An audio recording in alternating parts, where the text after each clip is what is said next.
Morning. Welcome to A Life Worth Living.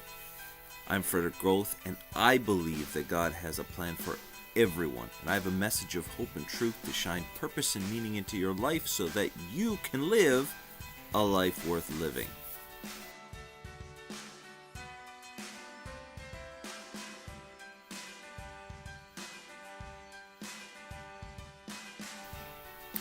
We're in Genesis chapter number 13. This is the story of where Lot and Abraham have to separate.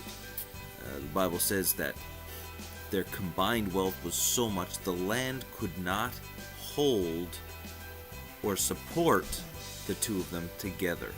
They were that big. It was like having a city moving around the countryside. And so Abraham gave Lot the opportunity to choose first. Lot chose the land of Sodom and Gomorrah, the plains of Jordan, where it was nice and lush and green, so he could grow and become better and bigger. And Abraham took the opposite direction. And God came to Abraham and gave him the land of Canaan as a promise. Not then, but as a promise. See, sometimes we jump the gun. And when we jump the gun, we get less. It seems like we get more up front, but we get less in the long run.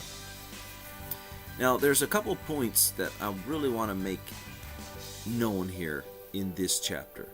Abraham, after he separated with Lot, returned to one of his altars to worship the Lord and get his bearings and get restarted and get back into the promise of God. See, we need to give ourselves guideposts in this life. Give ourselves guideposts so that we know where we've been. See, sometimes we don't know exactly where we're going, but it's good to look and say, I've been here before.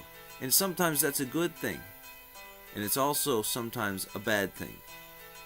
But having the guideposts to remind us, hey, I've been here before, gets us back on track, gets us looking to where we're supposed to be looking, gets us back into that purpose-driven life that we need to be in. We need to find peaceful resolutions to situations in our lives, to strife, and sometimes we just need to let the other person have what seems to be more, and we take what seems to be less. Later on, we'll find out that Lot didn't really get the best choice. But for now, learn to have peaceful resolutions that, you know what, just give it to them. It's better to have less with peace than more with strife. When God gives you something, be grateful. Learn to exercise gratitude and appreciation for the things that you do have, for the things that are in your life right now, for the things that are coming into your life. Find gratitude and appreciation for them. There's nothing worse, and there may be worse things, but it's one of the worst things to receive something and be so ungrateful for it. Like, those kind of people, I dislike helping anymore. I don't want praise, and I don't want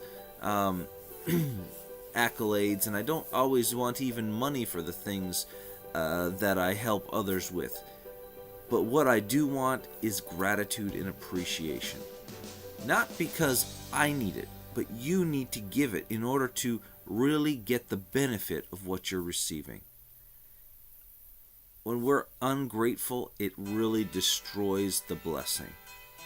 And finally, this morning, after a rough spell in your life, find a place that is familiar. Find a place that you know that you've had a victory at. Find a place that you know is filled with gratitude, filled with joy, and restart from there. After the strife of Lot and Abram, and after the separation, Abraham went back to one of his first altars, his first encounters with God in his new home. And from there he restarted and began to rebuild and regrow. And sometimes we just need to not step backwards, but go back to that initial victory, that initial joy, that initial thing that brought us closer to our destiny, closer to our God even, and restart from there, and it will all work out. So now, what's the next step? Go and live a life worth living. Stop sitting down. It's great to have a break, but now it's time to get up and work. Go live a life worth living. God bless you. Have an amazing day. We'll see you back here tomorrow morning.